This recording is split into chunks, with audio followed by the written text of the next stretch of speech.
Real women. Real talk. Real messy. This is Messy Midlife.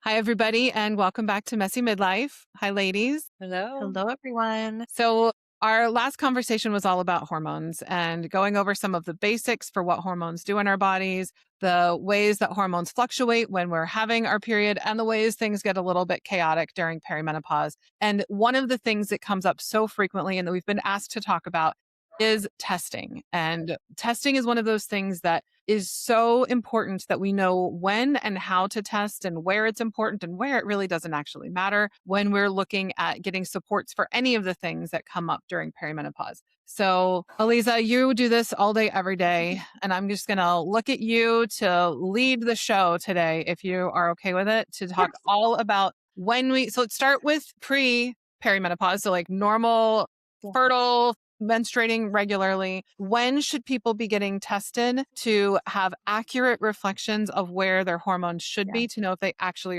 need support? Well, the first thing I'm going to say is I hate air quotes, normal. Normal is different for everyone. In a 28 to 30-day cycle, I always say day one, your cycle day one is the day you start bleeding. So that's where we count everything from, is day one is the day you get your period. In a cycle where you have, 28, 29, 30 days between your day ones, you want to test a little bit in the later half of your cycle. So you want to test after you have that mid-cycle ovulation peak. Well, general rule of thumb is day 19 to 21 of a 28 to 30-day cycle. And look, the things that can make that a little sticky is like, is your day 19 on a Saturday and the lab's not open, or a Sunday, right? So we have to be able to have a little bit of wiggle room. Nothing is totally set in stone. We want to make sure that we are testing after ovulation, but we want at least 7 days before getting your period.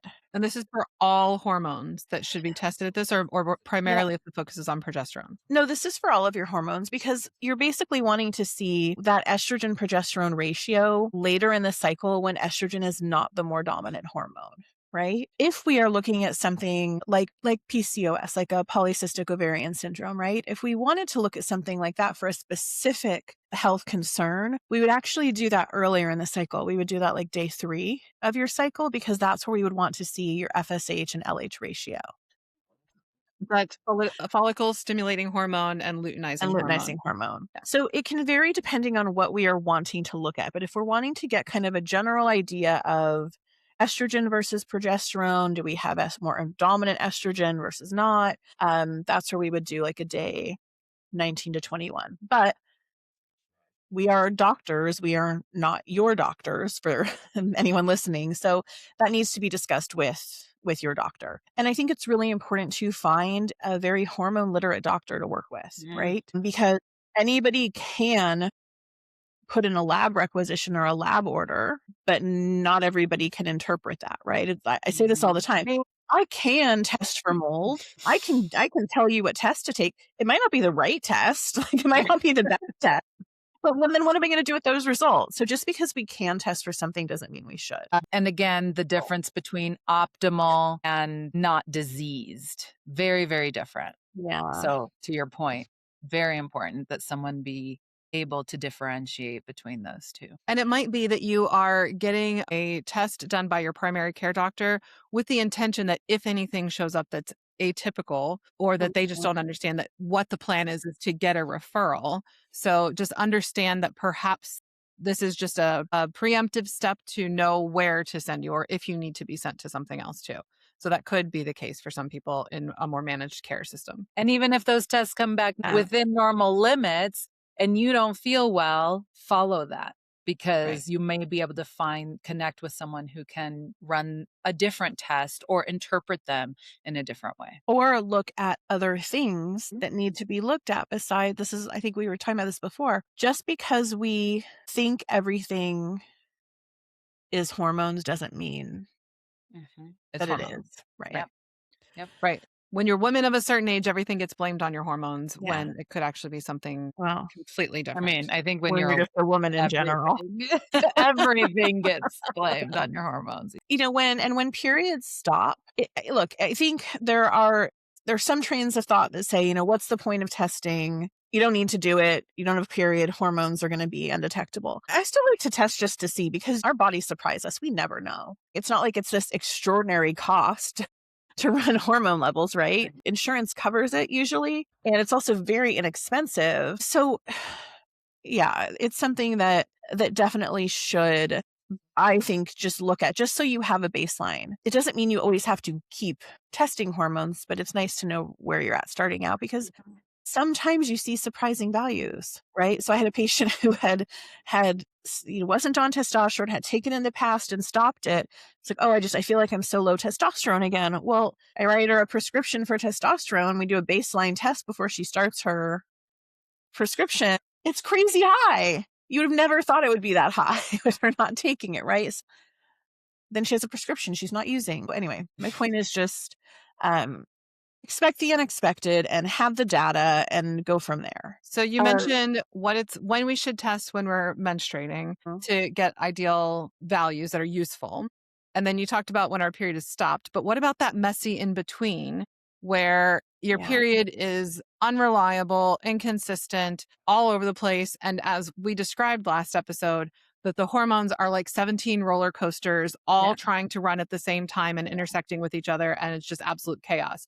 So when should somebody get testing to actually get relevant information? Or I think it doesn't really matter. I think you can try to guess. You can look at, I always have my patients track, even if they're super wonky, track your cycle. So at least we can see what that loose pattern is, right?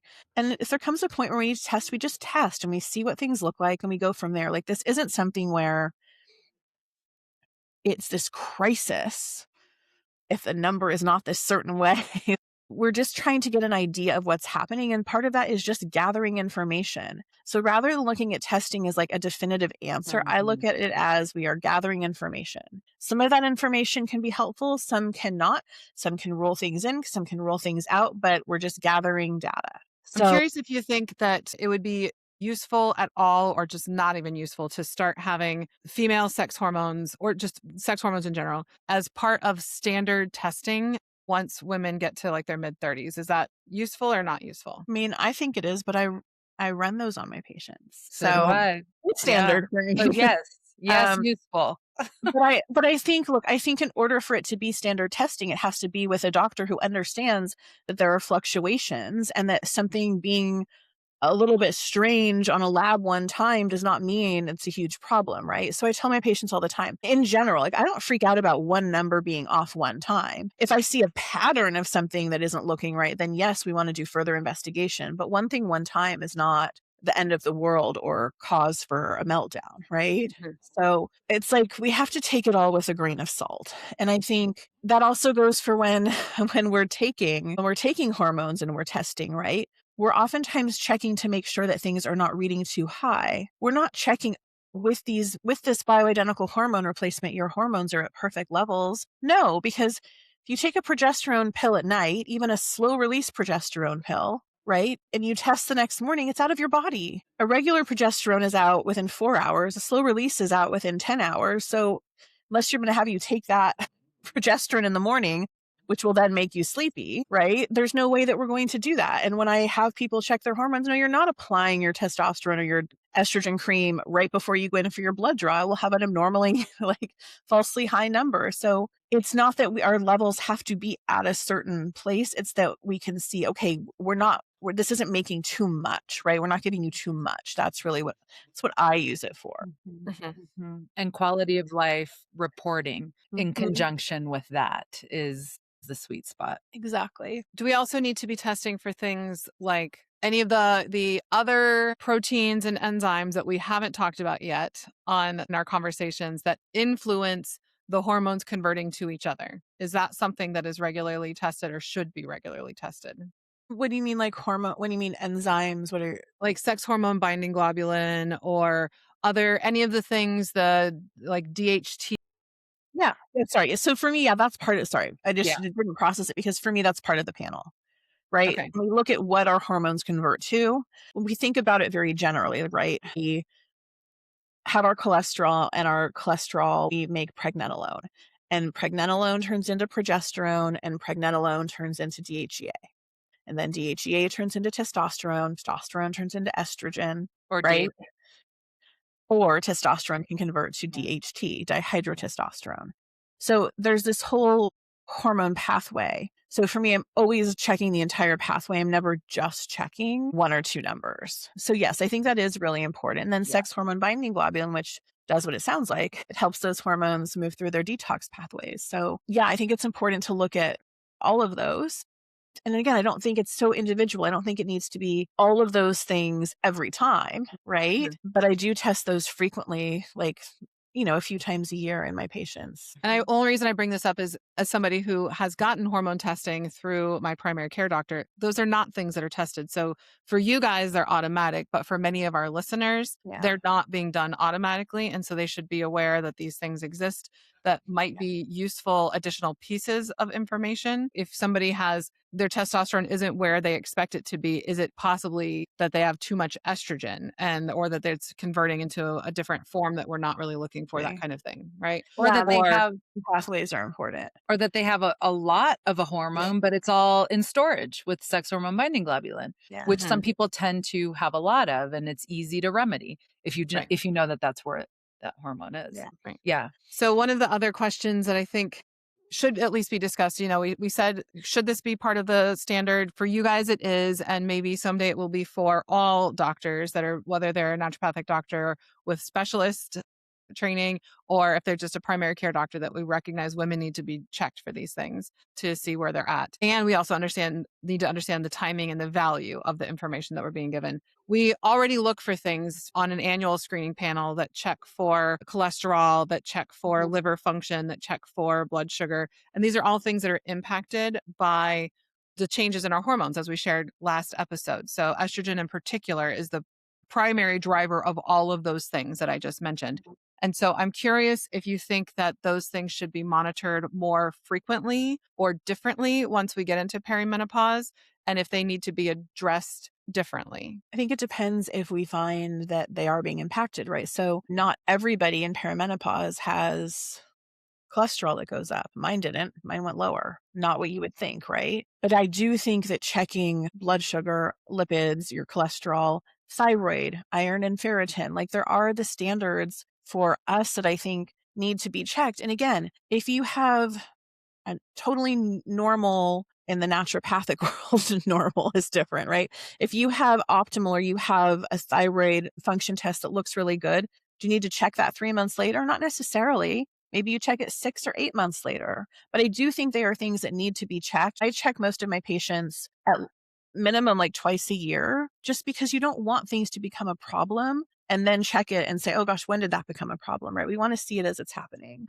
So I do think those are important things to check. I think as we stop menstruating, we're not losing blood, right? Which means our iron and our ferritin, our stored iron, those levels can actually go up, because sometimes they can be kind of normal and optimal when we're losing blood, but some people can store more. So I do think it's important to look at all of those things. I think once we get a little bit older, again, barring any other medical issues or conditions that would result in decreased bone density, we should be doing DEXA scans too. Yes.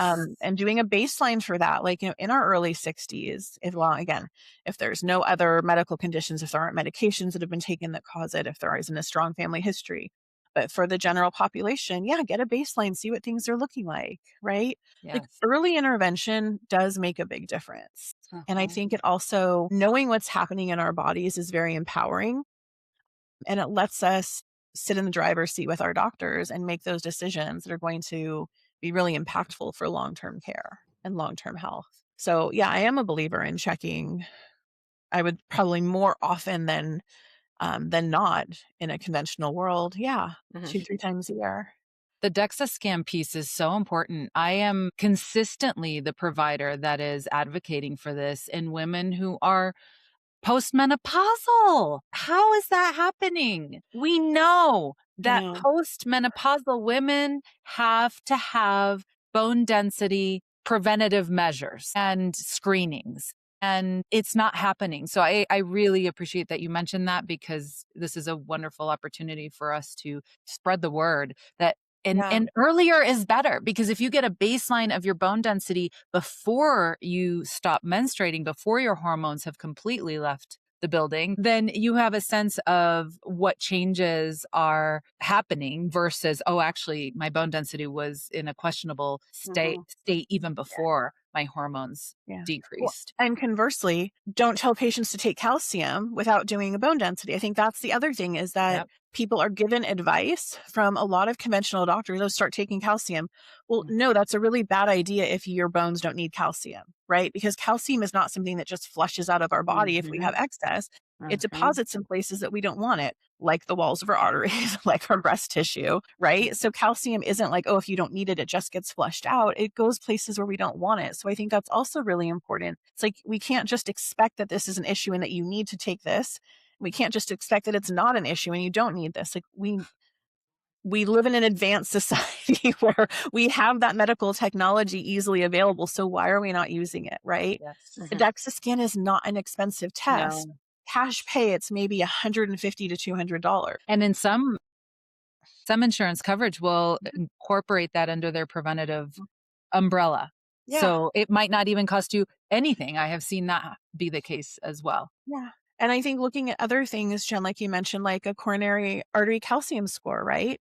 Your CACS, like those are important too. Again, insurance doesn't cover them typically, but they are not pricey tests. So again, having that information, I think, is how we empower ourselves and our patients to know where things need to be checked more frequently, to know where interventions need to be put in, and to know what's actually looking great. And I think that's part of the piece that gets missed, is we still have to focus on what's going well. Like, we still have to focus on all of the good things. There might be a couple of numbers in our labs that aren't ideal, but let's focus on all the things that are as well. I don't want us to ever be in a place where we're looking at, okay, well, now let's figure out what's wrong. What's the next thing that's wrong? Like, that's not a way to approach medicine or your health either, right? So I know we'll talk more about HRT and its uses and all of that in probably the next episode. And then I know we're also planning to talk at some point, because we've had questions about it, non-HRT options for support for people who HRT just isn't really the right option for them for one of various reasons.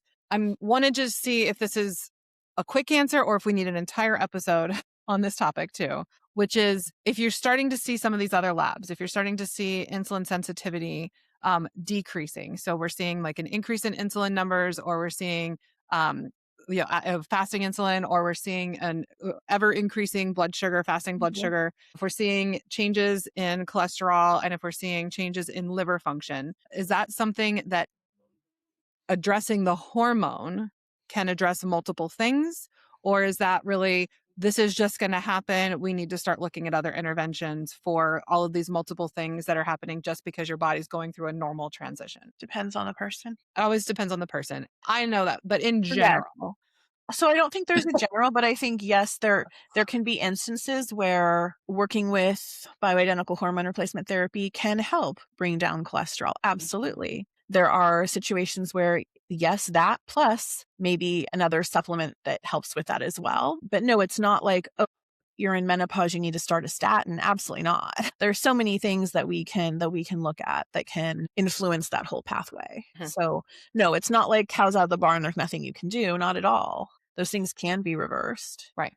And modified. And being somebody who has been, as I've shared multiple times, in chemical menopause right now, as I'm waiting my surgical menopause that I'm going to have in about a month, that we have seen my lab values change just because of this forceful reduction of estrogen. No change, specifically my LDL changed. And there's no change in anything in my lifestyle, in my diet, in my exercise, anything like that that would have warranted that change or explained that change. And then we did a pause in my medication, and lo and behold, everything got normalized. So it was 100% related to this medication that was causing a forceful cliff drop in my estrogen production. Decreases in estrogen can increase LDL by 10 to 15%. Like that alone, just that decrease in estrogen can increase that LDL. All right. So my last question I really want to ask you guys, because this comes up in conferences all over the place.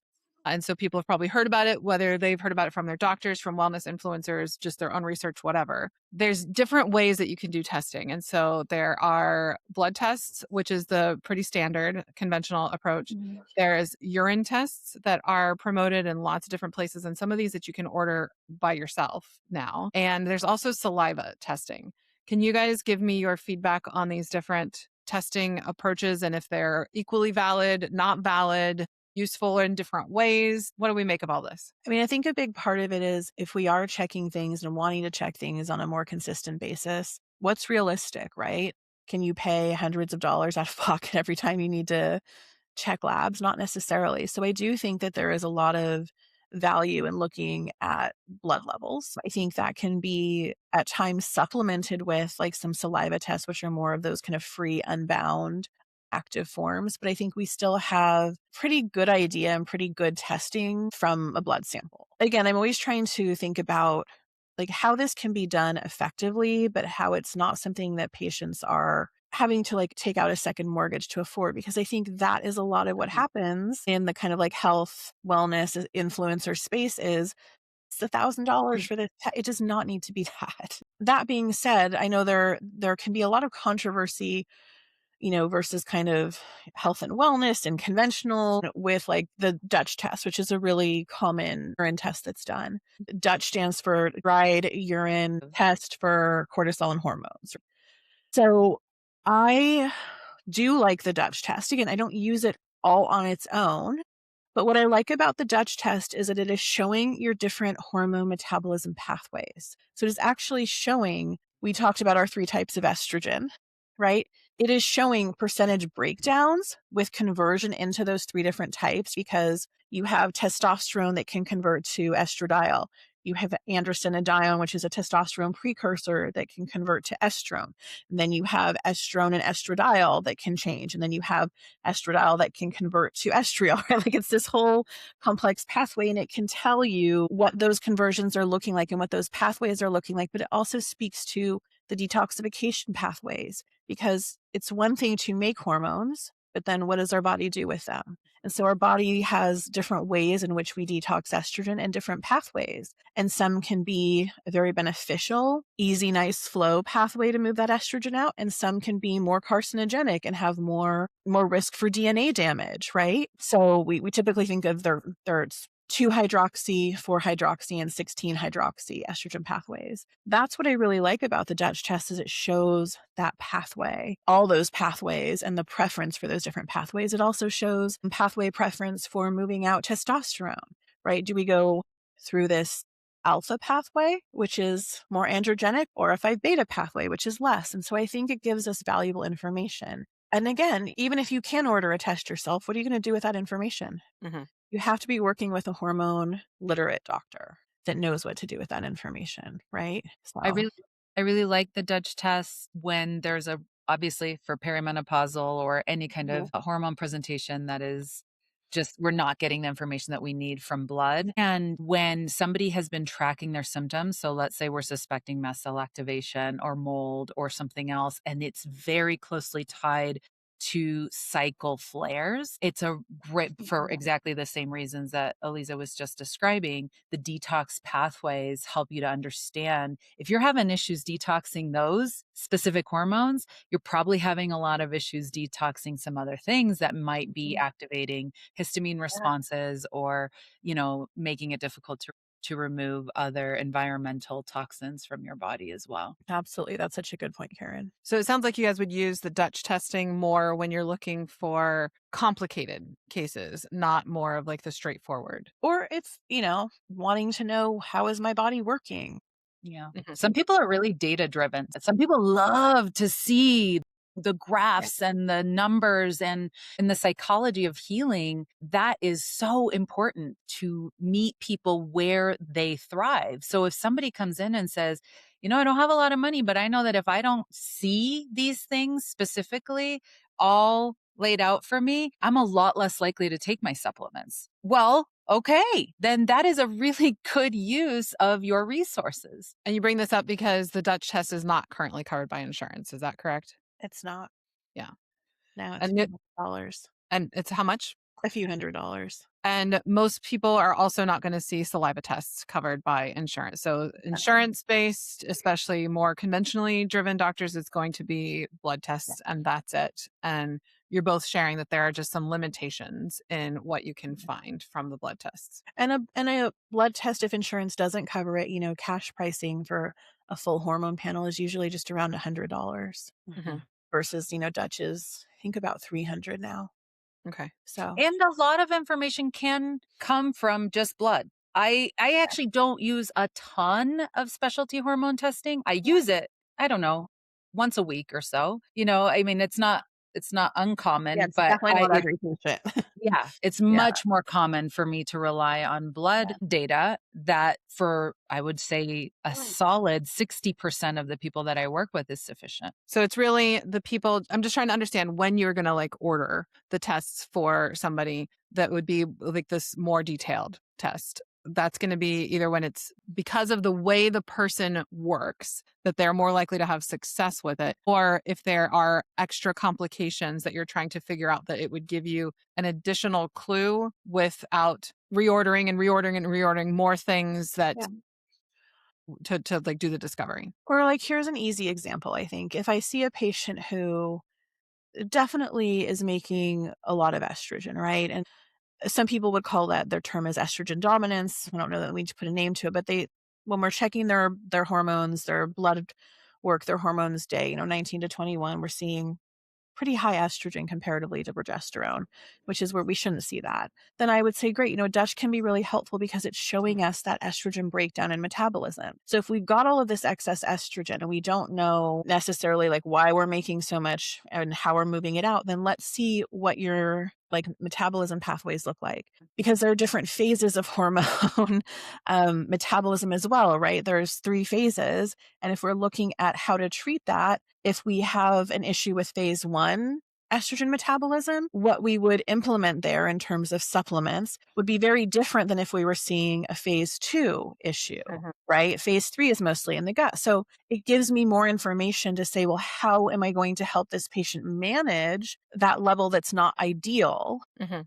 And not just say, I'm going to give them this one thing, because if a patient has an issue in phase 2, but I give them something that's going to help in phase 1, it's not going to help them. So it's just more detailed. And are all of these things that you just mentioned, Eliza, are these all things that can come up and make perimenopause more challenging for people? Yes. Okay. So this Yeah. would be potentially more useful in a difficult situation in perimenopause to figure out where you really are going to get the best bang for your buck for interventions. Well, yeah, what's going to make sense and what's going to be applicable. I think Mhm. it's also interesting, when I have a patient who has a prevalent family history with different breast and gynecological cancers, it's helpful to look at their estrogen metabolism and say, oh, is this going down a really nice 2-hydroxy pathway? Is this going down a potentially more harmful 4-hydroxy pathway, right? So that we also know what to do. Not going to say, oh, your mom had breast cancer, you should definitely have a prophylactic mastectomy. But I'm going to say, oh, your mom had breast cancer. Let's see what's happening with your hormones and see what we can do to see if we need to shift that metabolism to a healthier way. Oh, And back to the psychological piece of healing, specificity of treatment is really important for people who are at their wits' end. So if somebody comes in and is like, I have tried everything, everybody keeps telling me things are fine or it's not that bad, and I need to have an answer now, then a specialty test would be a really great option for them.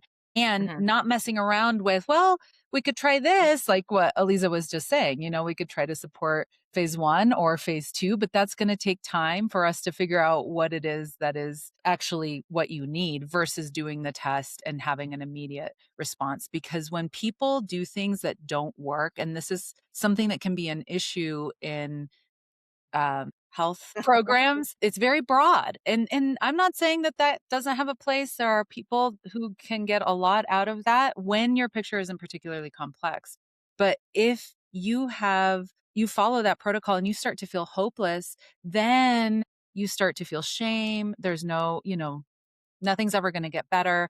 And now we're dealing with secondary and tertiary issues range outside of the primary hormone imbalance, if that is what yeah. the issue is. I think what I would kind of close by saying is that we have the ability to gather the data we need. So there really isn't a place, like in this time of medicine, there isn't really a place for just guessing. Yeah. There's no need for it. It wastes the patient's time. It wastes the patient's resources. Like, it's not good medicine. It's not good doctoring to just guess, right? Like, Jen, you would never say, you're tired. Here's a homeopathic free, right? Like, you're going to get the most detailed history to figure out like all the characteristics of that fatigue and what's behind it. It's the same thing, right? Like, it's not this generalized one size fits all. Like, oh, you're 45, you might be in perimenopause, take DIM. Like, it just doesn't work that way. So, or like my situation, your labs don't support that you're in perimenopause, but your symptoms sound like perimenopause. So let's go ahead and put you on HRT and then send you to the emergency room because you actually triggered the worst endometriosis flare ever, because it was always endometriosis, because there's so much overlap between endometriosis and perimenopause. Anyway, all right. Yes. Thank you, ladies, for sharing all of your expertise and letting me be the annoying patient with all the questions. It's not annoying. It's important. And I've got more for you. I got a lot more for you in future conversations that we have about all of this. And I appreciate it because, believe it or not, guys, this is the type of conversation we have sometimes. So even though we are doing these in a listener requested situation, these are actually some of the conversations that we do have where we help each other sort through some of this stuff and remind each other of the things that we are better at than each other. So, and as you know, I've got my surgical menopause coming up. And so I am really looking forward to our conversation about HRT because I need to make sure that I'm making good decisions about what I choose to do moving forward when it will be more available to me and should not cause a flare. Hopefully, knock wood, not guaranteed, but all the things. Well, and there were our text to the podcast, right?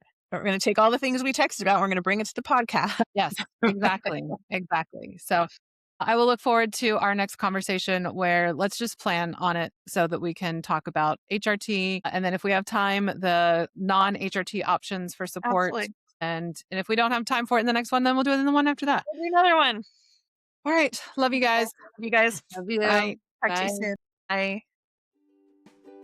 If our messy is your kind of messy, we'd love for you to rate, review, and follow or subscribe wherever you get your podcasts.